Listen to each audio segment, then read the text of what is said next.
Hey there, and welcome to this week's Sunday Musings, where every week I spend a little time talking about something that's on my mind.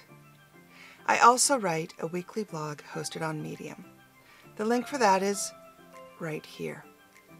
The blog always contains complimentary information, different words, sometimes a few different thoughts, links to other sources, and of course, a link to this video. That means if you subscribe to me on Medium, you can get an email in your inbox every time I drop new content. And everything's included in that one link. It makes your life easier. And I'm all about making life easier. So this week is a book review. And I want to talk to you today about Quiet Influence. It's by Jennifer Kahnweiler. I probably didn't say that right. But it's basically dubbed as the introvert's guide to making an difference. It's hard if you're an introvert because, first of all, sometimes you end up playing a game and pretending to be something you're not to fit in. But often, introverts aren't seen, and because they may be quieter in the corner and not seen, well, sometimes people say or look at them and just dismiss them as not important or not having value, or they're too quiet. Many an introvert has heard the phrasing in an interview or in an evaluation or a job assessment or in a conversation of, you need to step up, you need to speak out, you need to stand for yourself. And that can be very frustrating because sometimes the hardest thing in the world is to speak up. I'm not saying introverts are shy, because some of us are not, and some of us are, and I'm an introvert. Introversion is where you take your energy from, just as extroversion is. It's not the person who goes out running around crazy, screaming, and goes on stage and is an actor and speaks up at public rallies. Both extroverts and introverts are more than capable of doing that. It's how they recoup their energy after that matters. Extroverts are energized by talking to people, by interactions, by that publicness. Introverts recharge quietly, often alone, or in very small, intimate groups of people.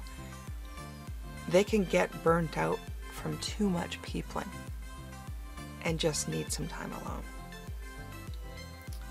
And sometimes, if the job requires it, introverts need to play the part of an extrovert. Be a little more vibrant, be out there a little bit more. And there's a heavy toll for that. They need to work in times in their schedule to recoup, and if they don't, they will burn out. But sometimes it's easy as an introvert to get too into the role that you play, standing up, speaking up. Or sometimes you might be really, really passionate about something, and it makes it easier to speak out loud, maybe because you're protecting someone else or you're very inspired in the moment. And you might be too loud, or it might be unexpected and people look at you going, whoa, shh, too much. There's a different kind of influence that introverts should be more natural at applying. And anyone who likes to provide influence and gain that following, it's not to say you're setting yourself up to be, a Twitter god, but to influence people around you, to influence ideas, to bring people to certain paths, to bring important ideas out to the public, to bring your creativity to your life. There's different ways of doing that. Some is the loudest person in the room, speaking up, doing. Other are those on social media who are Instagram influencers with millions of videos, or TikTok influencers, or who are putting things on Twitter all the time and having conversations of millions of followers. Those are all influencers. Not everybody to be an influencer needs to be that well known and that visible, but you do need to do some things to be influential. Jennifer's book talks about the 6 primary skills that are important in the quiet influence process. They include things like taking quiet time so that you can reflect and invest in your creativity and re-energize. Do meditation and thinking and prepare for those projects you want to do. Do that research. Take a little longer to think about the different implications, the different paths, the different options. Have conversations where you are an engaged listener. We can all be better listeners. And then with that engaged listening, have focused conversations. That doesn't mean every conversation is a one-on-one. It means that the conversation is focused on a specific agenda and topic with deep probing questions and detailed discussions. To some people out there, they're like, oh my God, that's the worst thing ever. But for others, that is where they live. Focused conversations where you use the power of silence in your engaged listening to bring more information from those speaking to you, to give them the space to speak freely and openly and to finish their thoughts. To spend time writing. It's important to understand how to write well. To some, it is an exercise in pain. For others, it is an outlet into a world where sometimes the only voice they feel can be heard is that of a short text message, an article on LinkedIn, an article on Medium, that little bit of a written message. And finally, quiet influence can be done just like I've been talking about, through social media, through a really specific, concerted decision on how to use it, what channels to use to get your message out. It's much easier to have a voice when you don't have to be seen.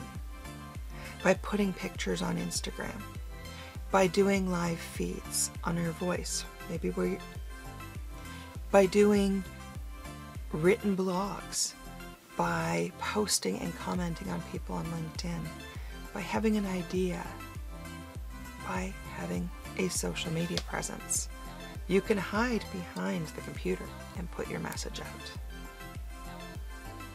It just needs to be done in a thoughtful fashion. When you take all of this together, there are a number of skills in this book that are discussed on how you can apply this and this, how you can spend time and become more well-rounded, how you can be quiet and subtly influence what's going on around you. I invite everybody to read this. It is a short read. I think I put it down in an hour, hour and a half, and I'll go back to it because there are specific exercises for each of the skills. There's a quiet influencer quotient quiz you can take to help you understand how you do with quiet influencing and what skills you might be better at and which ones you might need to spend some time honing. Every one of us can benefit from these. But if you're an introvert and you feel like your voice isn't heard or you're having a hard time being seen, this might be the book with very practical suggestions on how you can improve your voice and your presence and influence others quietly. That's all I have for today, and I would love to hear from you. So hopefully we can talk soon. But until then, stay safe.